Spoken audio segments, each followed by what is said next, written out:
presque de l'info, c'est la revue de presse de Nicolas Canteloup. Et on démarre avec le titre principal de l'actu. Et vous, Nikos? Ouais, salut à tous, salut. L'info surround, elle est sportive ou parasportive. Du morning ce matin, c'est la phrase choc de Kylian Mbappé, nous en avons parlé, qui a déclaré hier soir vouloir plus de responsabilité à Paris.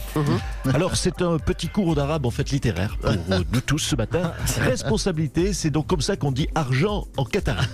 Voilà, à vous de Julien. D'ailleurs moi j'aimerais bien pour avant de signer l'an prochain avoir un peu plus de responsabilité sur vous aussi tout sur la table. Okay. Plus de responsabilité. Ouais. Allez, merci Nikos. Finalement, le candidat Les Républicains François-Xavier Bellamy déçoit. Il n'est plus crédité que de 12% dans les derniers sondages.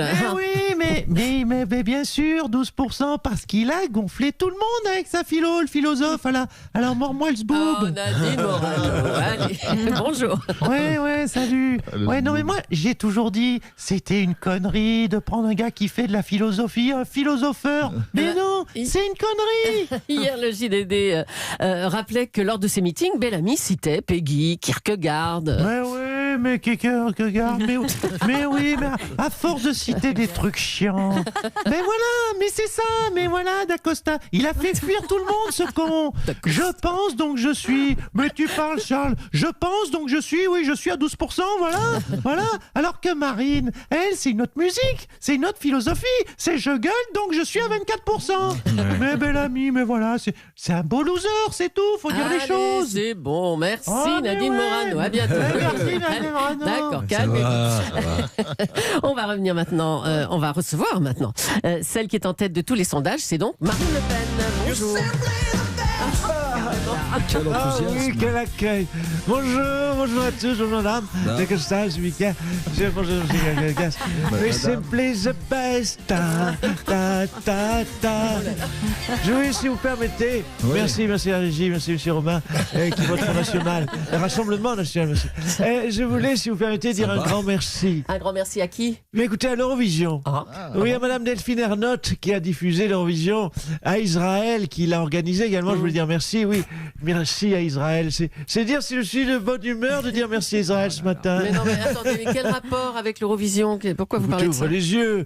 Ils m'ont fait le plus beau cadeau qui soit. Écoutez, à une semaine des Européennes. Est-ce que vous avez regardé le show? Bah oui. Écoutez, c'est un festival des travestis barbus et séropositifs, coucou Conchita, et des transgenres maghrébins, des obèses, des sourds-muets, le tout dirigé par des juifs. Un véritable rêve. C'est donc ça, l'Europe, je dis tout de go, qu'on nous prépare. Je pense franchement, Mme Julie, que j'ai pris 5 points de plus dans le sondage rien que samedi soir. Marine Le Pen, 24 points. Écoutez là. Merci l'Eurovision pour le score de mon petit Jordan. Voilà. Comme un enfant aux yeux de lumière qui voit voter au loin les fachos. Oui, c'est bon. Comme un enfant. Mais c'est dur de garder la voix de Marine Le Pen en chantant. Bravo. Oui, écoutez, je suis polyvalente. C'est The Voice. Ségolène Royal va créer la surprise cette semaine. Elle va annoncer officiellement qu'elle soutient Emmanuel Macron pour les européennes. Bonjour Ségolène Royal. Oui, bonjour. Oui, pardon, excusez-moi, je dois faire un truc. Voilà, ça ne prend que quelques secondes. Attendez, qu'est-ce que vous faites là? C'est un zip. Voilà. Non, je retourne ma veste. Voilà.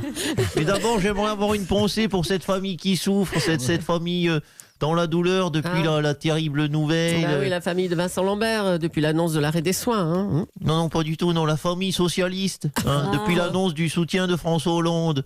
La vie est tellement injuste parfois, pauvre Glucksmann. Vous avez fini là, enfin. Bon, on va parler de vous alors. Vous soutenez La République En Marche, madame Royal, Oui, je soutiens, même si quelque part j'ai peut-être intérêt à ce qu'il pomme, parce que si pomme contre le Rassemblement National, La République En Marche, il y a remaniement, on vire tout le monde et je fais mon grand retour. C'est pas con ça. Pas con, non mais. Oui, mais bon, pour ça j'aurais été obligé de gueuler vive Marine Le Pen. Donc je veux bien retourner ma veste, mais bon. Là ça se serait vu quand même. Je vous le confirme. Allez, à bientôt et bonne chance, Ségolène Royal. Le candidat de la France, Bilal Hassani, a fini 14e de l'Eurovision. et c'est Stéphane Bern qui présentait la soirée. Bonjour Stéphane. Oui, bonjour. Alors j'aimerais, ma chère Julie, mon cher Nikos, chers tous autour, chers auditeurs bien sûr, démarrer par une note positive. On a quand même fait 200 millions de téléspectateurs. C'est une audience très correcte. Oui, Nikos, on a niqué The Voice. Profitez-en. À 1 million près, bien sûr. Vous avez fait 199, on a fait 200. Voilà. Non mais c'est triste pour notre candidat Bilal Hassani, cette 14e place. Oh oui, quelle tristesse pour le pauvre Bilal. Pourtant, il avait pensé à tout. Un beau costume bien blanc, des belles danseuses issues de la diversité. Il avait protégé sa voix, il avait travaillé son jeu de scène. Il a oublié qu'une chose. Ah bon, c'est quoi? Mais la chanson. La chanson était toute pourrie, sa chanson. Non, c'est pas faux. Oh, si, elle est nulle, cette chanson. Elle était elle a fait son coming out, la Julie. Mais pourtant, elle était écrite par monsieur, madame. Vous savez, le couple qui avait participé à l'Eurovision l'année dernière. Oui, qui avait participé. Non, mais quelle andouille, ce Bilal aussi. Bilal, allons. Il demande à ceux qui ont terminé 13e l'année dernière de lui écrire une chanson. Mais résultat, il finit 14e. Voilà.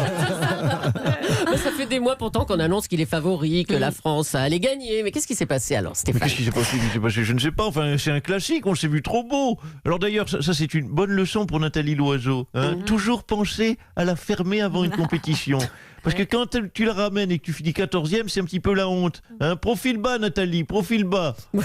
Pourtant, il est touchant, notre artiste, la Bilal, avec son look androgyne, sa voix sublime. Il peut faire penser à Conchita Wurst. Un petit peu, elle avait gagné avec le même message, en tout cas. Oui, bonne remarque, oui. Bah, Conchita Wurst, rappelez-moi, c'était en quelle année qu'elle a gagné? C'était en 2013. Oui, 2014. Oui, c'était il y a 5 ans, donc voilà. Donc on a eu une super idée, mais déjà faite et avec 5 ans de retard. Ça c'est très français, cher Nico. Vous voyez, on sort l'iPhone 3 en 2019 et on s'étonne que ça marche pas. Mais non, couillon, tout le monde veut le 10. Et puis, vous savez, c'est pas ça l'actu de la semaine. L'actu de la semaine, c'est la fin de vie. Ah bah vous voulez parler du triste cas de Vincent Lambert, j'imagine. Non, pas du tout. De celle de Madonna. Oh la saleté. Oh la saleté. Elle a chanté faux, mes mères porno. David Abiker. Oh, qu'elle a chanté faux. Oh non. On aurait dit, vous savez quoi, on aurait dit un vieux cabriolet au démarrage. Je ne sais pas pourquoi je dis ça. Quand je dis ça, je dis rien. Et Madonna, en plus, elle a été payée 1 million d'euros et pour chanter faux. Oh là, pour chanter. Oh là, je suis colère contre mes mères pirates. Oh oui, et dire qu'on ne m'a pas donné, on ne m'a donné que 34 000 euros pour rénover le viaduc de Monderge.